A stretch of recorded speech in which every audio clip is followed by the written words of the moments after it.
Bulgaria has sworn in its second caretaker government, led by Prime Minister Dimitar Glavchev, as it prepares for its seventh snap election in 3 years. President Rumen Radev announced the election will take place on the 27th of October, attempting once more to overcome the political impasse caused by minority governments, failed coalitions and low voter turnout.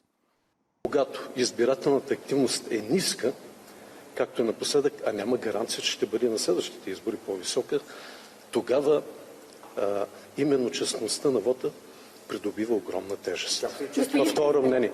И аз за това бях категоричен и продължавам да настоявам борбата с купения и контролиран вод да бъде издигната в приоритет. Aside from ensuring fair elections in October, a top priority for the caretaker cabinet is the appointment of a new Bulgarian European Commissioner before the deadline on Friday.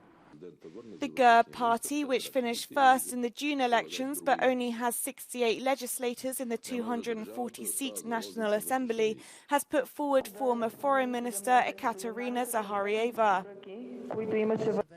Other names being considered include the former chairman of the Party of European Socialists, Sergei Stanishev, and the incumbent Ilyana Ivanova, who is favoured by Ursula von der Leyen and the EU Commission.